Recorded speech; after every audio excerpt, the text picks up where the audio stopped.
And what a forest has is, I think, like a redwood Rain? forest, the trees are spaced the same, but there's other foliage. So it's not just dirt. Mm. So there's other stuff that makes it seem like it's much more full. Whereas this, it's mostly desert. We can wander our way over, because this is Wandering Ways. What's Bigfoot possibility?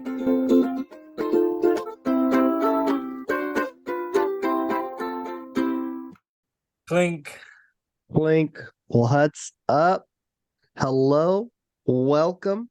It is another wonderful Wednesday with the Wandering Ways crew.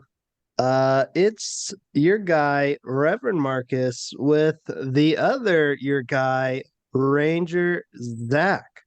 How Yeah, we doing, Ranger Zach? better than you little sick guy. I'm glad we're not recording this podcast live together because I don't want to be getting sick with what you have, but I don't I'm know if we good. would. I've taken the last 2 weekends of my life and I've been able to get on over to the good old Paradise Valley. You know, the one without the Dutton family? Oh, yeah. Yeah, the real Paradise Valley. Oh, Um, okay. yeah. We me and Jared and well, that was it. Me and Jared, we did an early morning sunrise in the Lamar Valley in Yellowstone Park. We saw some coyotes real up close. We saw a lot of buffalo. Saw a moose early in the morning. Some good elk. Saw some wolves in a spotting scope really, really, really, really, really, really, really far away. It was like, oh, that little like speck on that hill, yeah, that's a wolf. And you're like, oh, looking through his mind, okay. Yeah. Um, which is all right. It's fine. It's cool to see. Um, yeah, and Lamar then there's like Valley this dam for sunrise is the time to do Lamar Valley. and sunset. We did it both. Yeah. Well, honestly, I think if I only could do one, I would pick sunrise. Right. No, and it is good. I mean, the mornings in the Lamar Valley, I think what makes it so special is you do get like the bear encounters, the moose encounters, um the fucking wolf encounters because they are more active at night. So that early morning they're still kind of active and they're going down to go bed down during the day. Yeah. Um and we've had really good I've always had really good morning encounters, even out like hunting in eastern Montana, You do like me and my dad that one time we saw a wolf out there, we're like, that's no coyote. Like that thing's Yeah. as tall as a deer. Like it was but it's cool, you see those things. You experience those things. And sometimes too, you just like sit in a place. Like you go sit and just chill for 2 3 hours, the things that can come to you, come around to that area. We in life, we're so busy and so just caught up in our own selves and how things are viewed and how things are seen that like we don't realize like those moments, those interactions with wildlife, those interactions with one another are so just like random. That's like, oh yeah, they were walking by when this was walking by. This is what happened. Yeah. Because like Jared, when we go to the Lamar Valley, he really wants to see otters again. And the place we saw otters, obviously he starts going back to more and more and more, which like I get, like, yeah, let's start like we see them here. Let's go sit there for a little bit. Let's go see if we can see something and nothing. But like that's the fun of it. Every time you go to Yellowstone, it's a new experience. It's a I know exactly what you mean by how you keep going back to that otter spot because in Yellowstone, every time we reach that bridge, you keep telling me we're going to see a black bear. This is where the black bears are. I have yet to see a black bear at that bridge, but we keep going back, and every time you keep telling me there's going to be a black bear Jared saw one with his family, I think, when they last went there. at the bridge. Yeah, Maybe they hear I'm in town and they don't go by the bridge, but I've there. yet, and I've been at that bridge a few times. I know you have. It's that bridge, and then the other bridge closer, kind of closer to the Lamar River. I think it's the one that crosses the Lamar River.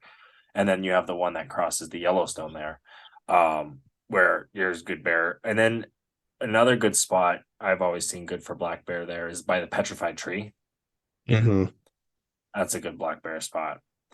Um, yeah, no, I like the bears. I mean, you just got to respect them. When we were in Glacier, we were reading the book about how like it's really you interacting with a mama bear and cubs or a sick bear or a malnourished bear. Most of the time they just want to be left alone. Heck, when they see people, you can tell, like every time we do go to the park and you do get around those bears, the more and more people show up at that bear gym, the more and more that those bears are like, fuck this, like I'm just gonna walk away from you. I don't want to be around this. Yeah, um it builds up anxiety for the bear. yes, yeah. But we didn't see. Well, there's this one den, kind of also by the petrified tree, that there's a bear supposedly sleeping in, and you can kind of see him poke his head out every once in a while. Um, do you know where I'm talking about by the petrified Yeah, tree, where I you're know kind where the petrified tree is. okay, but so when you're on the road right there on the main road, Yeah. and there's a pull out on the north side, and you'll sometimes see like people with their spotting scopes or cameras pointed down. Hmm. Uh, across the way because there's kind of like a hill. There is a hole there. There's a bear den, and this bear's hibernating in there. But he even comes back to that in the summer, like that's his home. Oh, Um, so there's good just bear activity in that area. I don't know. I mean, I'm about it. I like bears. We could talk about bears all day. Um, 100%. I mean, this isn't the time of year to see a lot of bears. no, it's not. It's a good time to see, moose. Like I thought seeing that moose was good. The bison are always fun in the snow, especially when they got their head just pushing it. And it's funny because me and Jared, and I want to get your opinion on this. Me and Jared were having the conversation. So like we're up close to like Cook City, and you have the big bison sitting there, big old bull bison in like 2 feet of snow, just using his head, pushing it, right? But then you go down to like Gardner, and right now there isn't that much snow. So the bison aren't pushing it around with their heads, they're just eating the grass like as it grows out of the snow. And it's like, why would you as a bison like know that? Like you would know, like, yeah, there's grass down the way, but no, I'm gonna dig for it up here in the snow. Maybe there's a territory thing. Yeah, yeah, probably. But it's just interesting because it's like a big herd animal too. Yeah, I'm sure. Like, if it is a territory thing, it's because there's two different herds. But that would be my guess of why it'd be why the one's digging through the snow and the other's just living his best life. Yeah. Yeah, to me, I don't, yeah, it's interesting because it's like it's not that much further, but you're here digging away. Yeah, right. Also, you just got to do with what you got right there in front of you. So, Yeah, that's fair too. No. I heard you got something special for us this morning or this yeah, afternoon. well, I wanted to give a shout out to our good friends. This isn't part of what this part of the shout out is, but our good friends at good old I Know Squatch. They sent me some stuff. I haven't opened it at all. So, So right there in the mail. I shouldn't have sent you that stuff that I already sent you because it looks like I know Squatch hooked Mark Buddy up. Yeah, so we had them on 2 weeks ago. So if you haven't checked it out, make sure you go check out that episode. It's absolute treat and a half of an episode to interview both Rick and Hans there. Make sure you're going to check out I Know Squatch on Etsy at I Know Squatch. They're on Instagram, Facebook, a lot of great stuff there. So make sure you're going out doing that stuff. But anyways, they hooked me up. Super thankful because they're awesome. And looks like I got a couple shirts, which is sweet. Let's see what the first one is. A nice blue. Oh, we got stickers too. So one second. We got That's some what it's about. stickers. We got one that looks like the Jurassic Park logo, That and then fits you. we got a bigger one of the notorious Bigfoot, and then this one's actually kind of funny. It's a Marlboro one. I got So I got you, But make sure, yeah, you go check out, I got the stuff on there. Check out I Know Squatch. They're great people. Love having them on. We'll probably have them on again. Actually, I know we will for sure. Have them on again. Anyways, first Kelly t-shirt here Oh, hell yeah. is nice little symbol there. I Know Squatch right across the front. Great shirt, Nice. great color, blue. Yeah, really bring out your eyes. And probably would, to be honest. The blue really does that normally.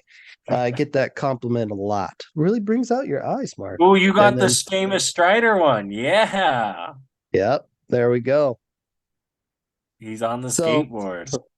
yeah, thank you. I Know Squatch actually just found another sticker here. So another Oh, dude's. that's a good one. So That's a logo. They don't use that logo anymore. yeah. So super thankful for I Know Squatch. Those guys are absolutely fantastic. Make sure you go out, check them out on Etsy. Um, Etsy, I Know Squatch. Check them out on Instagram, Facebook. They even got Twitter here. So make sure you go check them out. They got clothing, hats, stickers, can coolers, buttons, wristbands, field guides, and more. So make sure they're awesome people. You're friends of the brand. So check them out. But we're They not got here to talk. Rick's. They got Rick's What? book too. There you He go. fourth edition, right? Yeah, his they got his book on stick structures, so you can learn about how Bigfoot makes the stick structures out there. So when you're out adventuring, you can find a nice stick structure. You can be like, "Hey, I know a little something, something about that." Well, and he's with the Bigfoot Research Organization, the BFRO, so that's cool. It's official. It's legit, I guess. You know. 100%. So it makes it way more legit when it's like that. But we're not here to talk Bigfoot today. We are here to talk. We're here to answer questions today. That's what we're really here for. We're here to answer the questions that you have asked us. The Wanderers have reached out, asked us some questions. It's time to get back to you. We've prepared roughly 3 questions each, so we'll just kind of graze on through these lovely questions. Um, I think I'll start off. I'll start off with my first question. It's just going to be that much easier to do it that way. Okay. First one comes from the great state of Virginia. Um, we have quite the following out in Virginia. That one always surprises me when I see it. But so thank you. Question is, what is the best park to visit in the month of March? And I should rephrase that, best parks. What are the best parks to visit in the month of March? So Um, what do you think there, Zach? I'm going like I think like if we were to do a Big Bend, I think March would be a perfect time to do it. I think you're going to get a lot of the spring bloom. I think you're going to start getting those like 80, maybe 90-degree days where it gets up there in temperature, but you're still going to get the cool nights. So if you are camping, it's going to be good. Same with kind of like the Florida parks, right before that spring humidity really sets in. Um, Personally, I think you'll get a good experience. I mean, you might like summer, obviously, each season has its benefits, right? So March, you're getting the more spring. I've been to like Bryce Canyon in March, not that great. Zion was pretty cool in March, but you're still going to get snow in some places. Grand Canyon, perfect time to go in March. When we were like, I was there, it was a good time. But the weather places too, right? Like it just depends on the time of the year where you're going. So it's always like keep an eye on it. But know that especially when you're going to these parks, like a Joshua Tree, parks in Arizona, like in December I went to the Hoover Dam. There's all that, that like it was fine. It was 50 degrees. But just kind of know that everything has its seasons and there's different things to do in those seasons.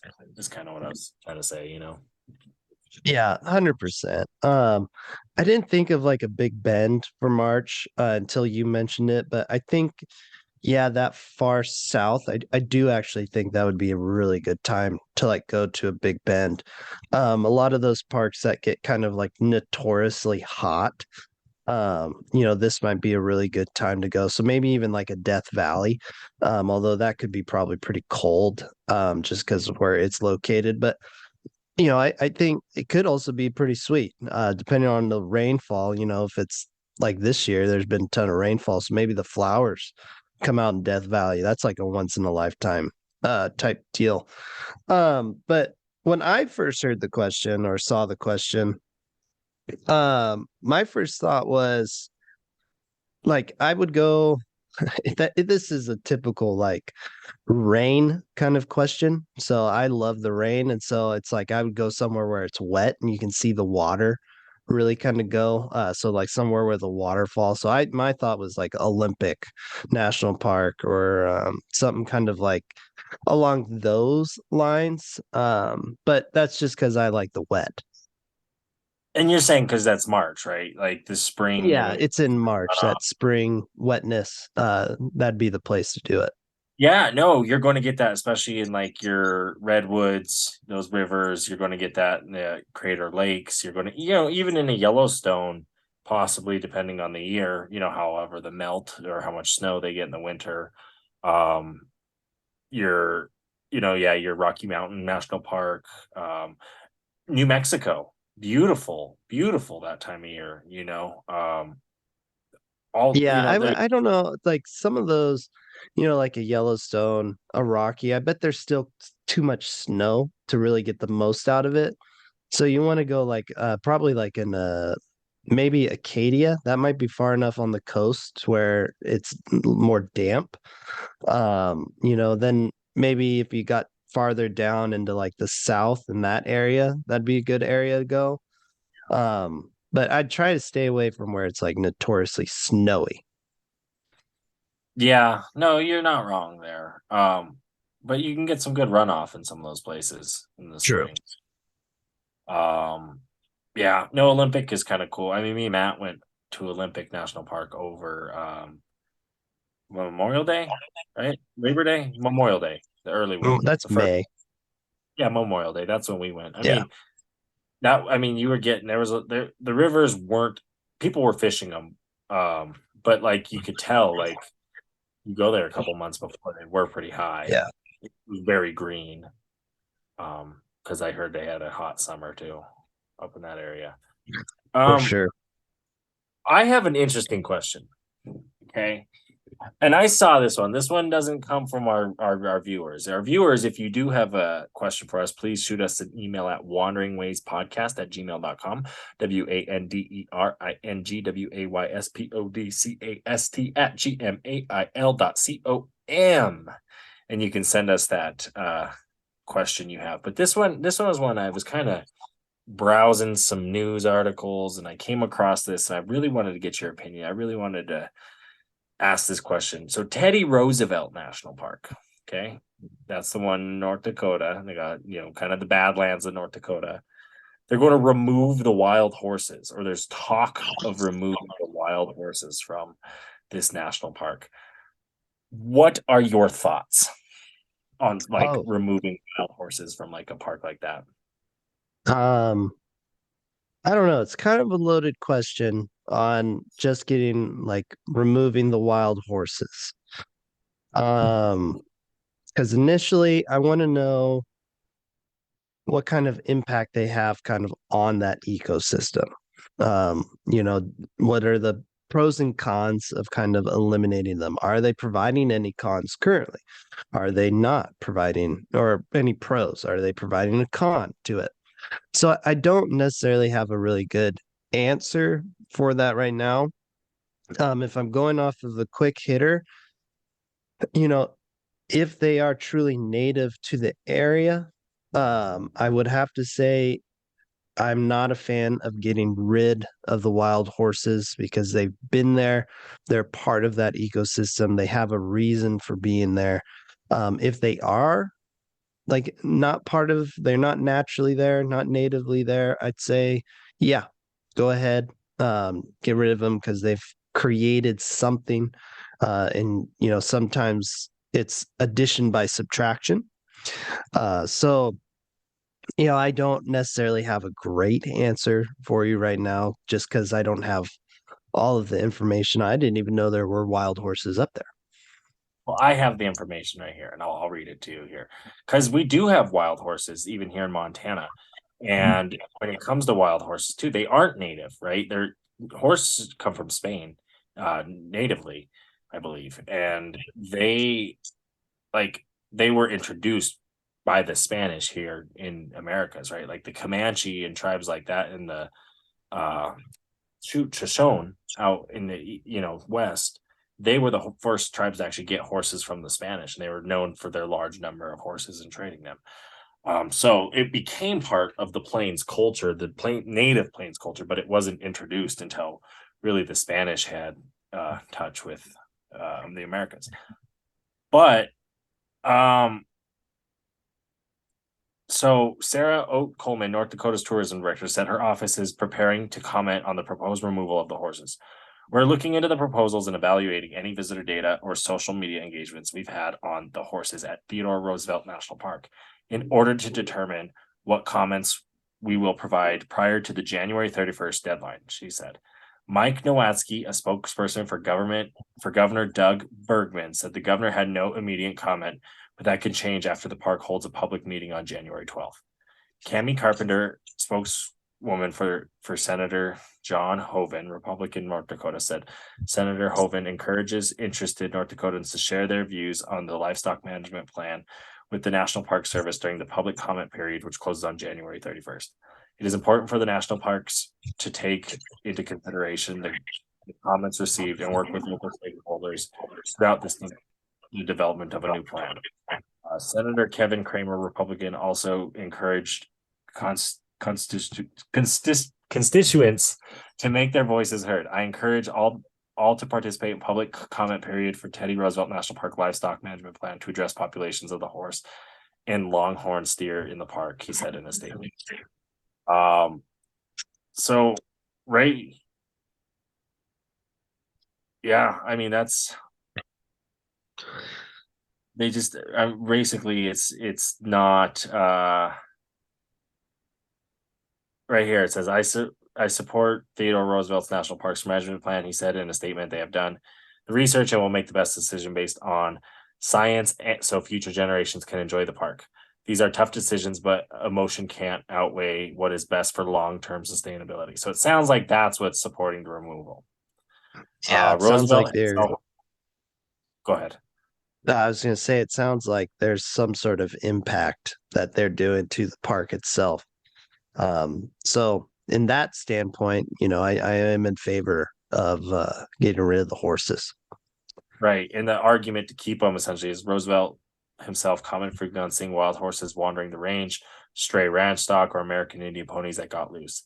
The ancestry of the park horses traces its lineage to American Indian ponies, including horses surrendered by Sitting Bull and his followers at Fort Burford in 1881, as well as some ranch stock.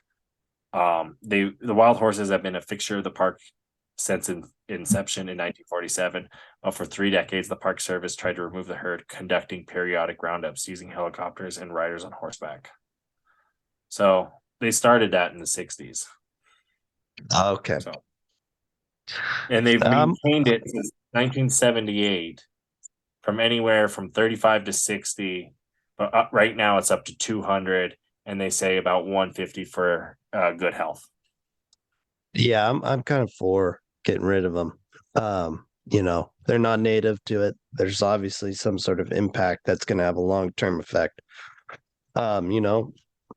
Maybe, depending on their management plan, if they do it slow enough, you can see if there's any negative effects by getting rid of them. Maybe they've become part of the ecosystem to where it's a benefit to have them. I don't know that question, but if you manage it right and you get rid of them correctly, I think you could find out before it's too late in the removal process. So, but I think I'd have to nod with the getting rid of the horses. Yeah, and if the park does remove the horses, American Indian tribes will be the first at given the opportunity to receive the animals, and then if any are not taken, they'll be sold at auction by the GSA. So There you go. cool, nice. Fantastic question. Gets you Uh, talking. Gets you. yeah, yeah, 100%. My next question, this one comes from the great state of Washington. Um, this is kind of another this or that for a month for parks. This question is, would you go to Crater Lake or Glacier National Park in the month of April? What do you think? You said crater, Crater April. Lake or Glacier?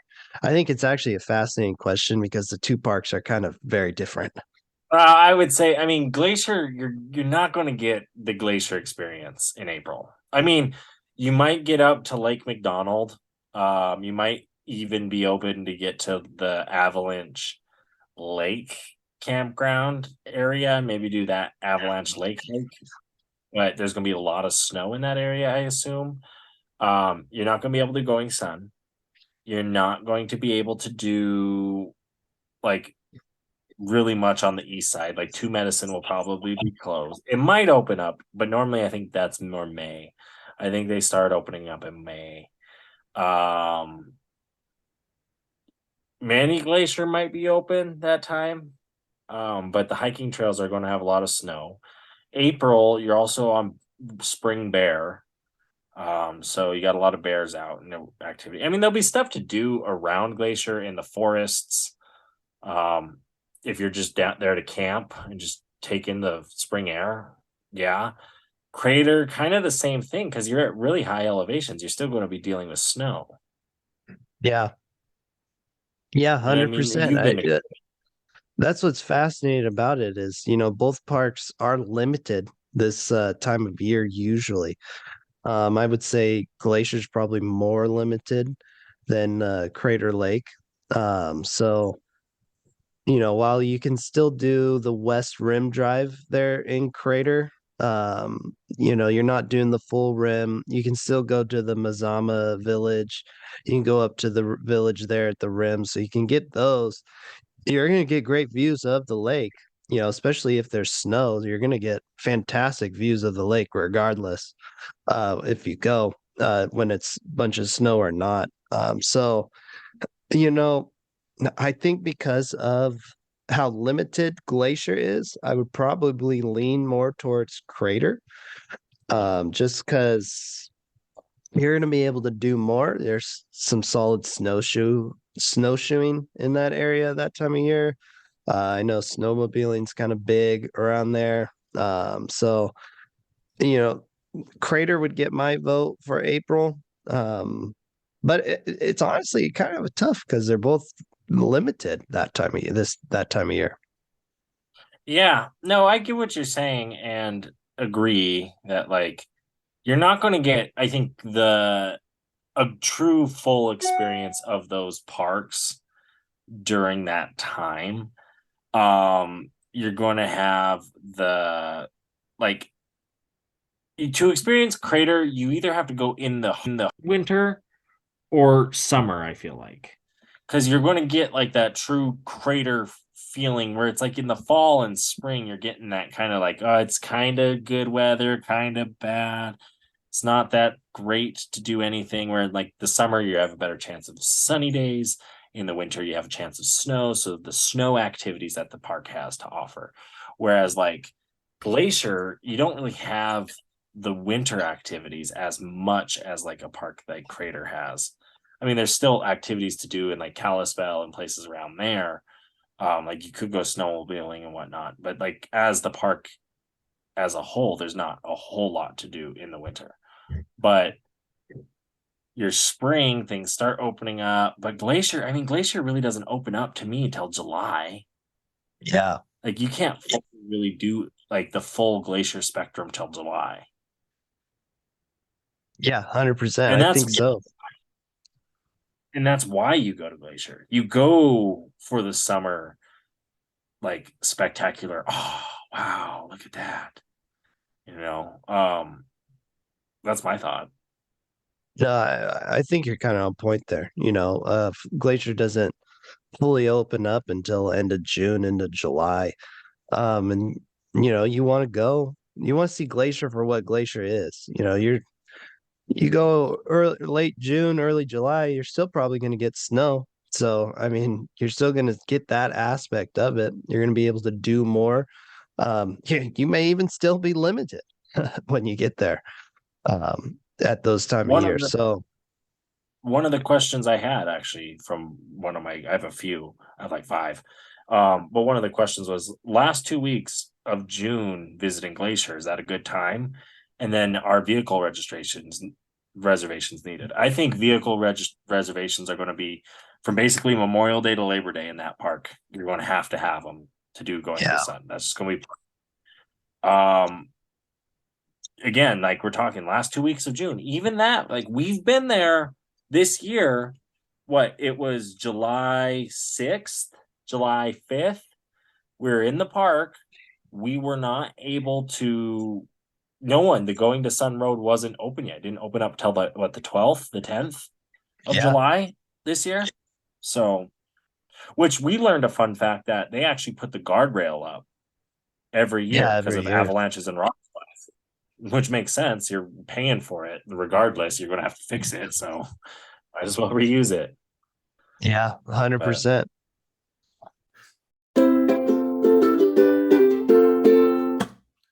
So I was kind of thinking of getting into sport fishing again, but I feel like I need a good quality net.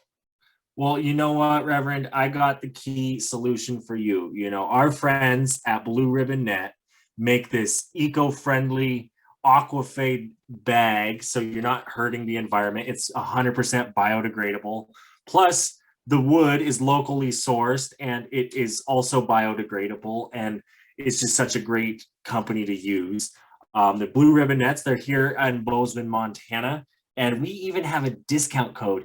That's right. If you use the code Rougarou10, that's right. That's my Jeep, the Rougarou. Rougarou10, RUGARU10.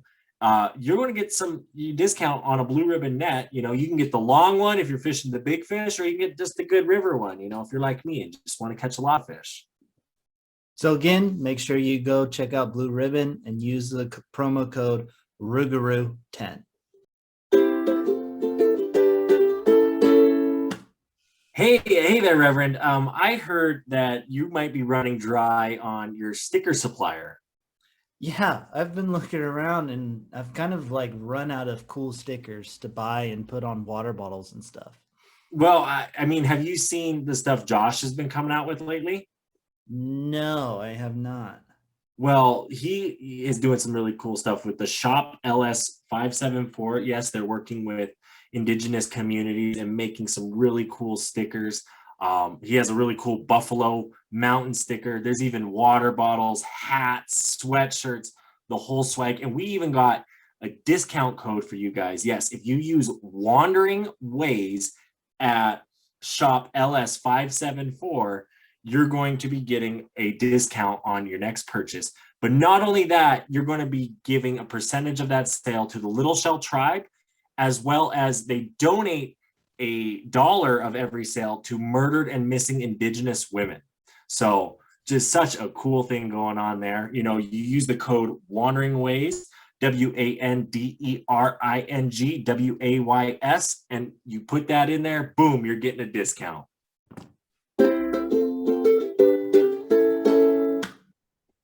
So speaking, we've been talking a lot of stuff about parks.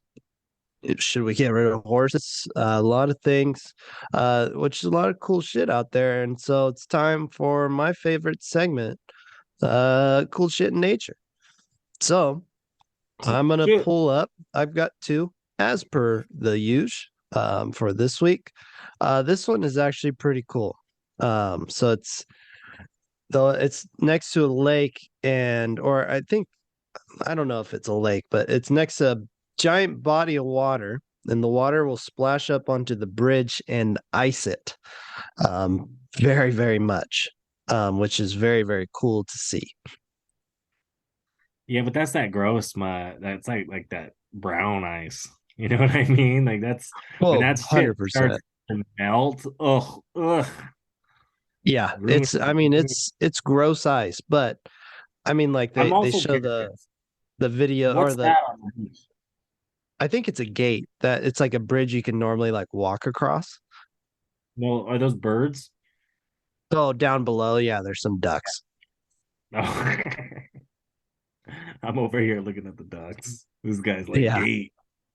Well, there's a No, gate that I think is really cool that it like how the water affects it.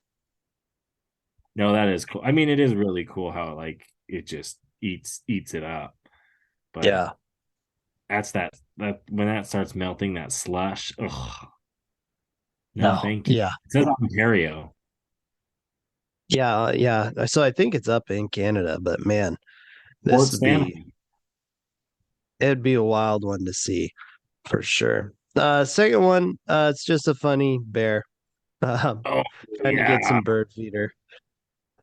Dude, that look at that thing. But like, see, that's like what people don't understand about like they're so used to like the cartoons, Yogi Bear, the Lazy Bear, like that kind of stuff. Like, look at that. That's like a good 6 feet. That thing just jumps. Oh, 100%. He's got a good little jump to him.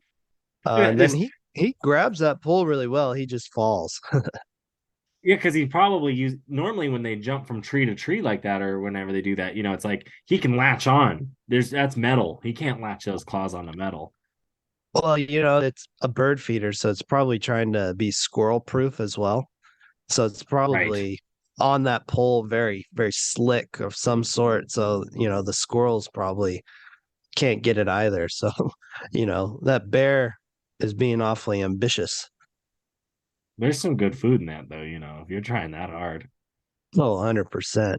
I saw another funny like meme. It was like a bear, kind of like army crawling on a fence post, and it was like, man, the squirrels are huge around here because like this bear like going and look like how a squirrel moves, but it was Yeah, definitely 100% a bear. that's funny. No, like and then you like go to Glacier, right? And it's like you camp in the backcountry. And it's like, okay, here's this like bear-proof pole that we put out in the woods that like hang your food from. You're telling me a bear can't jump out and grab that? Oh, right. Well, I don't know, they say like I'm gonna go a different species here, but they say like raccoons, the ones in the forest are more likely to get hit by a car than the ones in the city. Well, maybe the ones in the back country, they're not used to that pull. They don't know the tricks, like a city bear that's got to get the bird seed like that. So maybe legitimately the bears can't get it. I mean, maybe there's a science to it, but I mean, it it's only something. takes one bear to learn how to do it and then teach his buddies. And then you have the bad news bears. Yeah, well, it's bad news for some. I don't know if it's bad news for the bears. That's right. Well, we're going to go to a place where I believe there's no bears. There could be bears. The next question I have is, what do you?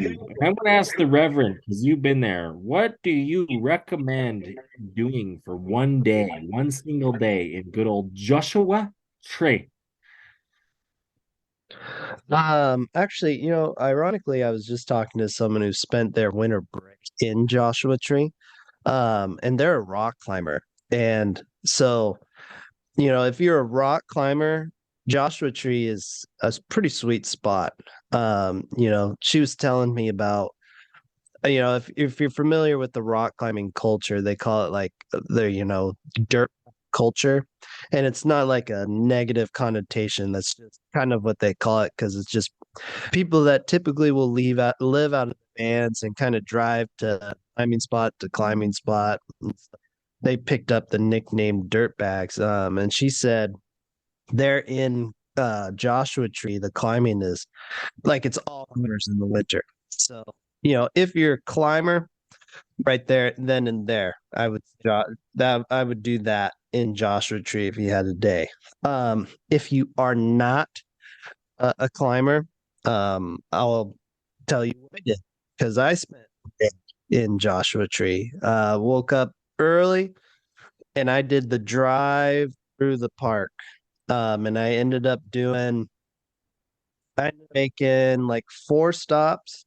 I did one medium-ish hike and then like three really short hikes. They're pull-offs. You kind of just go. There's a cactus garden. That's a really cool spot to check out. I can't remember the name of it, otherwise I would say it. There was like an oasis, which is all right. I mean, there's other cooler stuff in Joshua Tree. Um, I hiked to the highest point in Joshua Tree. That was like my longer-ish hike, and it's not even that long. I think it's like 4 miles round trip. It's nothing real crazy. Worth doing the drive, seeing the trees. They're pretty wild to see them just kind of oddly spread out like that. That's what gets me every time I go to or think about Joshua Tree is how like weirdly spaced out these trees are. So I honestly I'd get out and check out the trees a little bit more is what I would do. But get a moderate hike in, make some other stops, do that whole road that drives right on through the park, and you're gonna see a lot of Joshua Tree. So it's really cool. I highly recommend going. I'm curious. What is the average Joshua Tree age? Do you know that? Average what? Joshua Tree age. Oh, I do not know that off the top of my head. Let me that's what I just Google is Googled it. for. Right? I know, I did that. I just was curious if Oh, you knew, but they say average lifespan about 150 years. Because as you're talking about them being weirdly spaced out, I was going to think like, what? Like, yeah, why? Like, do they live forever, or like, how do they like? Why don't they just pop up right next to each other? They are like a weird desert plant. They kind of look like those cactuses you do see, like the saguaro cactuses, but little different. Like it's I don't know. It's like they grow differently. I've never been yeah, to Joshua. It's on my list. I think why like it's weirdly spaced out is just because of what I'm used to, which is like a redwood forest or like a true forest. And what a forest has is I think like a redwood Right? forest, the trees are spaced the same, but there's other foliage. So it's not just dirt. Mm. So there's other stuff that makes it seem like it's much more full. Whereas this, it's mostly desert and sand. So it's like this weird, there's just nothing really there. So then they're just like weirdly spaced like that. Hmm. Interesting. Interesting. I want to, Yeah. it's on my list. That one's on my list. That Death Valley right there, close by, is on my list. I need to hit those Southern California parks. It's people like them. But if I had a day, 100% Sequoia. gotta throw the visitor center in there. If I have a day there. Oh yeah. Yeah, you got to go to the visitor center. That's a big one. Um, my next question comes from a nice wanderer from the great state of Ohio. And they're asking for recommendations for the PNW. They're going to be flying into Seattle. They want to check out North Cascades, Rainier, Olympic. They do not want to go north into Canada because they've done that before, but they want to head south towards Crater Lake, ending in Crater Lake. So they've asked for recommendations once they head south from those wonderful Washington parks. So this is a fun one because it's not all national parks. There's just mostly state parks and other great, awesome landmarks. You're saying coming through Oregon, huh? Well, they want to go to Crater Lake, so you're pretty much seeing the whole state of Oregon. Yeah, I would take that highway, that Cascades Highway down from the Dalles, that takes you just right down the middle of the Cascades, kind of. It takes you through Redmond, it takes you through Bend, it takes you down through like all the way down to Klamath. You go through like some really cool towns and just work your way to Crater. I think that would be the way to go. I mean, if you want to hit the Portland and see the Portland and do that, go for it. But I mean, honestly, I think that highway, if you're doing more of the nature route, that would be the way to go. Yeah, I don't think that's a horrible route. To be honest, I think if you want to really see Oregon and that's like the route that you're going to do, and you have the time, because you're going to probably honestly need the time to do this.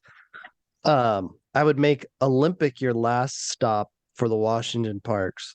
And then I would go down the coast of Washington and then go down the coast of Oregon a little bit, cut over towards like Salem areas. That way you can get like Silver Falls, that state park there.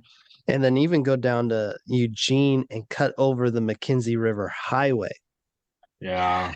That will put you over on that Cascade Lakes highway and then make your way down to Crater Lake. So that way you kind of get a taste of all Oregon when you do that. Yeah, I'm about it. I'm about that way. I like that because if you're coming out that way, I was thinking you're coming out of Rainier National Park, so kind of coming Yeah. down that way. Um, yeah, to throw the Oregon coast in there, especially if you got the time to do it, definitely that Oregon coast drive. Everyone in their lifetime should really, you start in Olympic and end in the Redwoods would be the way to do Yeah. that coastal drive. It's just phenomenal. It's beautiful. It's fantastic. Um, but I like that. Yeah, Mackenzie River Highway you're talking about. That is a beautiful one. You could do the Blue Pool off of that. Yeah, Um, there's a ton you can do off that highway. a lot. I mean, it's a you can fish the Mackenzie River. Heck, Yeah. A lot of um, waterfalls you could check out. yeah, waterfalls, tons. Oregon Yeah. is full, of them. And then work your way down, Klamath Falls, get to Crater. Boom, love it, Yeah. live it. Fly out of Medford. You're back home in Ohio, no problem. Yeah, I So like. that's how I would do it. That's if you really want to see as much as you can of Oregon. Yeah, you can see a lot if you do it that way. You really can. Yeah. My next guest is curious. They don't say where they're from, but they ask how to best spend one full day in Capitol Reef. So kind of similar to Joshua Tree. This one, maybe you're waking up and staying the night there, moving on to the next park the next day, coming in late the night before. Capitol Reef one day, I would kind of do what you and I did. If we had one day, I would find you're in that highway, you'd hit that center visitor center, and then do one of those hikes right in that area. Um, Especially that hidden arch, Yeah. delicate something believe is what it was called. Yeah, I can't remember the name of the arch that we walked to, but that was a good hike to do. You know, if the time of the year is right, if we're making a day in Capitol Reef, we talked about that orchard on our ABCs of national parks. I'd probably hit that up too.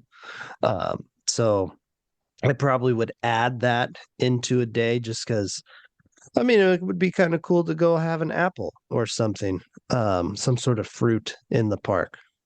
Yeah, that, or if you're not into the visitor center thing and you're kind of like, oh, we're near the north unit or near the south unit, maybe just finding a hike or a quick, something easy to do that day, 4 miles, 6 miles, somewhere in there, and just be like, this is what we're going to do today. Because there is some parts of that park, it's a long, skinny one. So if you're near a section and you want to see part of that section, I think that's the opportune time, is when you're there. Yeah, I do think this is a park where like if you only had one day, if you only saw one section, like a small section of it, but you just turned it into one long day hike, I think it would be very worth it to do it that route. Yeah. Yeah. Yeah. No, that's a good way of doing it. I'm dinging all day today. Sarah's blowing up my email. She's Yeah. working hard 8:30 on Monday. Ranger Zach's a popular guy as always, so he's always dinging on most of the episodes we get. Hey, that's the best part. There's going to be one day, there's going to be one of you wonderful wanderers out there that's going to be like, I've counted the amount of dings that have happened on the Wandering Ways podcast, and there's been 56 dings. And then they'll be like, wait a second, in episode 4442, was that a ding or not? I'm just Yeah. kidding.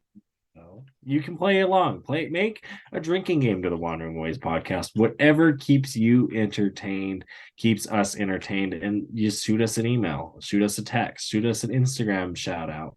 Yeah, if Lost you're my looking monopod.